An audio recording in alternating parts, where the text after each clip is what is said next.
Bonjour, ici la nuit raconte. Merci pour votre soutien. Abonnez-vous, laissez un like et profitez bien de l'histoire d'aujourd'hui. Mes potes et moi, on adorait faire des bêtises le soir d'Halloween. On faisait les trucs de base des ados. On mettait du papier toilette dans les arbres, on jetait des œufs sur les fenêtres, on tapait sur les boîtes aux lettres avec des battes de baseball et, bien sûr, on fracassait des citrouilles. Je suppose qu'on pensait que c'était juste pour le fun, sans gravité. Enlever les taches d'œufs sur leur maison.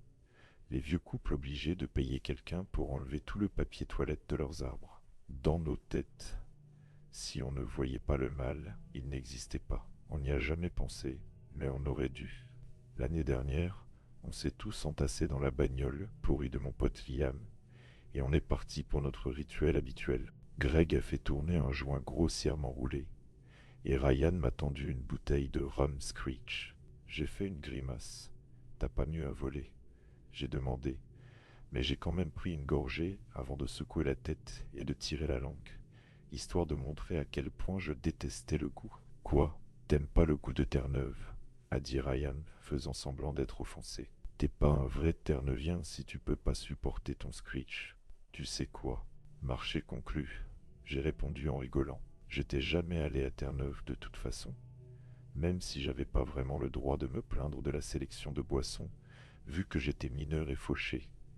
Alors j'ai atténué le goût du rhum avec une latte du joint. Maintenant, évidemment, si tu veux faire des blagues, faut aller quelque part où personne ne te reconnaît. C'est genre la règle N-1. J'avoue qu'on était des idiots, mais on n'était pas complètement crétins. Enfin, pas encore en tout cas. Alors on a pris des petites routes pendant plus d'une heure, les fenêtres baissées, l'air frais de l'automne sur nos visages, à hurler et à crier tout le temps avant de choisir nos premières cibles. On a décidé de s'attaquer à des fermes isolées à la campagne. Avec le recul, c'était probablement une idée de merde.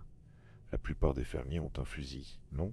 Mais comme je l'ai dit, on était des idiots. On a mis du papier toilette sur une maison, puis on a roulé 15 minutes, on a jeté des œufs sur une autre, et ainsi de suite. On s'éclatait quand on a vu un petit bungalow, en briques rouges, entouré d'une armée d'au moins 3 douzaines de citrouilles. Les citrouilles étaient ornées d'un large éventail de motifs. Certaines avaient des découpes complexes qui donnaient l'impression qu'un artiste y avait passé des heures, tandis que d'autres avaient des visages grossiers qui semblaient avoir été faits par un bambin. Quand Liam a ralenti la voiture et que mes potes sont sortis, j'ai compris ce qui était au programme. On a sorti nos battes de baseball et on s'est préparé à réduire ces citrouilles en bouillie. C'est à ce moment-là que le screech et la weed m'ont frappé fort, me retournant l'estomac. Les gars, je crois que je vais être malade, j'ai dit. Et bien sûr, mon dîner est vite remonté dans ma gorge et est sorti de ma bouche. Burke, a dit Liam, en fronçant le nez avec dégoût, avant de se tourner vers une grosse citrouille, avec un portrait d'Elvira dessus. Il a levé sa batte au-dessus de sa tête et l'a fracassée violemment, ne laissant qu'une bouillie de pulpe orange. Ça va, mec? A demandé Ryan avec plus d'inquiétude, alors qu'il balançait une citrouille avec un smiley dans un chêne à proximité. Parce qu'on peut te ramener chez toi, si ça va pas.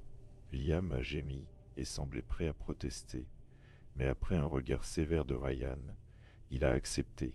Non, non, j'ai répondu, en écartant l'idée même si je sentais mon estomac se préparer à éjecter plus de son contenu. Amusez-vous bien les gars, je vais rester ici. Et donc, je suis resté là, penché sur des touffes d'herbe, tenant mon estomac d'une main et m'appuyant contre la voiture de Liam de l'autre. Pendant ce temps, mes potes se sont déchaînés sur les courges lumineuses. Quelques minutes après avoir vomi tout le contenu de mon estomac, je me suis senti assez bien pour prendre ma propre batte. Je l'ai fait planer au-dessus d'une citrouille avec un fantôme sculpté dessus, en me préparant à frapper.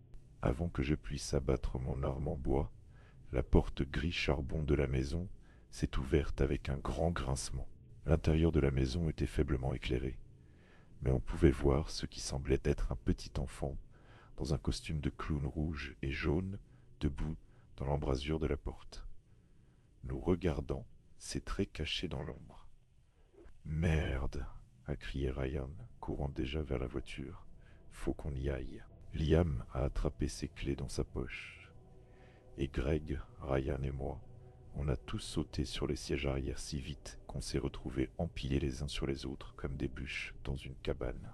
Liam a démarré sur la route avant même qu'on ait pu fermer la porte, laissant derrière nous l'odeur du caoutchouc brûlé et une traînée de traces de pneus.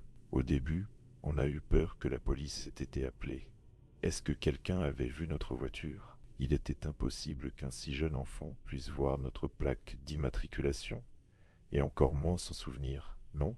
Après quelques instants de silence nerveux, Greg a soudain éclaté de rire. Bientôt, on riait tous hystériquement, riant si fort que des larmes coulaient sur nos visages. L'excitation de s'en tirer avec notre petit crime était plus enivrante que la weed ou l'alcool. Liam s'est essuyé les yeux et a déclaré: Vous aviez tous l'air tellement cons, avant d'imiter à quoi nos visages ressemblaient soi-disant. Il a monté le son de la musique. Point. Thriller de Michael Jackson a éclaté dans la voiture et dans la nuit. Et alors, t'as l'air con tout le temps, a plaisanté Ryan en retour, alors qu'on se bousculait joyeusement avant d'essayer de se ressaisir. Ouais, ben... Liam a perdu le fil de ses pensées alors que ses yeux se sont soudainement écarquillés.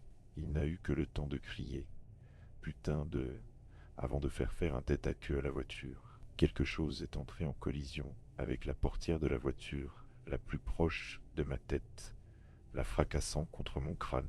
Le choc a donné l'impression qu'un gros rocher m'était tombé dessus. Avant de perdre connaissance, j'ai entendu quelque chose tomber sur le toit de la voiture, et j'ai regardé en arrière pour voir ce que je pensais être un sac de pommes de terre aux couleurs vives sur la route derrière nous.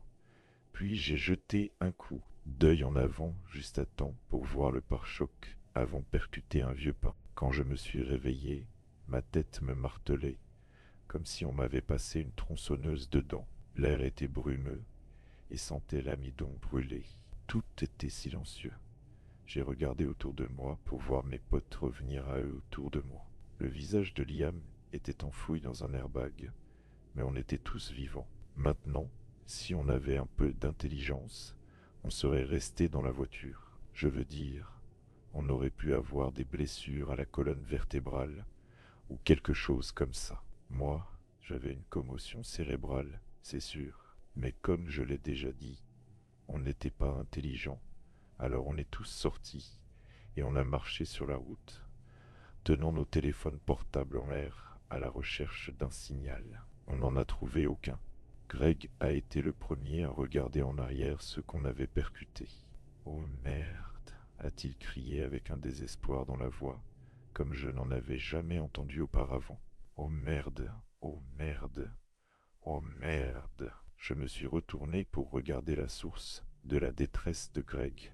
La chose sur la route, la chose qu'on a percutée, ce n'était pas un sac de pommes de terre, c'était un enfant, peut-être en âge préscolaire, portant un costume de clown rouge et jaune vif, comme celui qu'on avait vu le gamin à la maison en briques porter. Ce ne pouvait pas être le même gamin, cependant.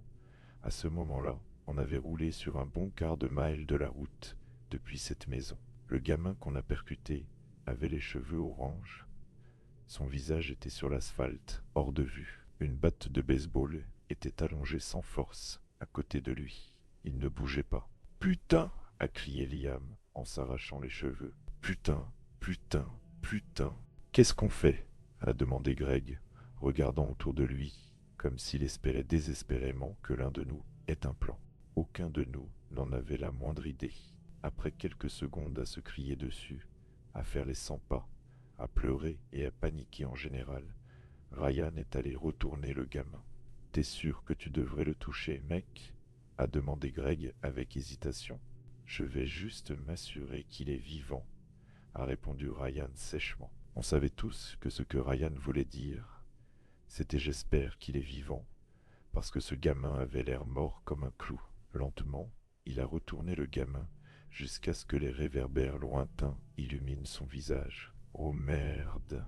a crié Ryan alors qu'il tombait en arrière et rampait loin du corps, son visage pâle comme la lune. Je n'ai pas demandé à Ryan ce qu'il avait vu. J'ai supposé que c'était une horreur au-delà de ma compréhension. Peut-être que le visage du gamin avait été entièrement raclé contre la route, ou cabossé, ou quelque chose comme ça. Mais assez vite, j'allais l'apprendre moi-même. À notre stupéfaction, le gamin s'est levé avec la même maladresse souple d'un enfant qui se lève du sol après avoir joué avec des trains jouets. La plupart d'entre nous étions euphoriques de soulagement, à la fois que le gamin allait bien et qu'on n'allait pas être accusé d'homicide involontaire. Mais, à notre confusion, Ryan continuait à crier de terreur. Le reste de notre enthousiasme s'est transformé en crainte quand on a vu le visage du gamin. Ses yeux, son nez et sa bouche étaient tous des trous comme une citrouille d'Halloween. Le gamin a attrapé la batte et s'est lentement dirigé vers nous. Tremblant de peur, on a attrapé nos propres battes hors de la voiture pour nous en servir comme arme d'autodéfense avant de sprinter dans le champ du fermier à proximité. Quand on est arrivé à mi-chemin, des vignes de citrouille ont jailli autour de nos pieds, glissant comme des serpents, s'enroulant autour de nos membres et nous attachant à la terre humide. Le gamin s'est approché de Liam en premier.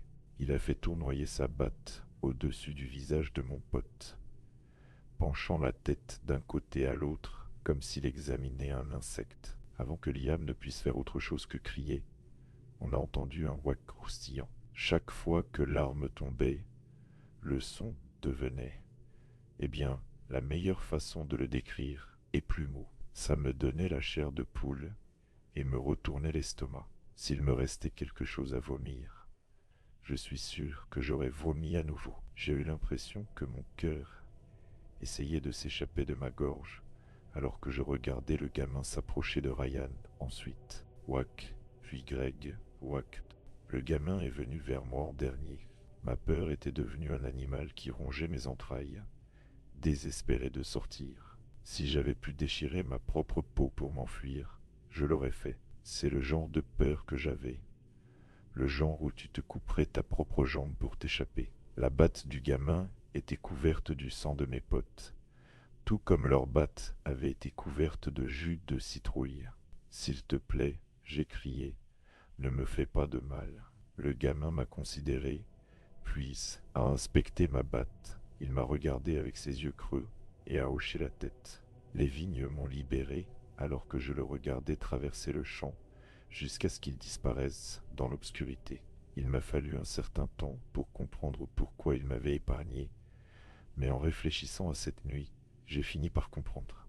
Alors, laissez les citrouilles tranquilles ce soir d'Halloween. Elles n'aiment pas être fracassées.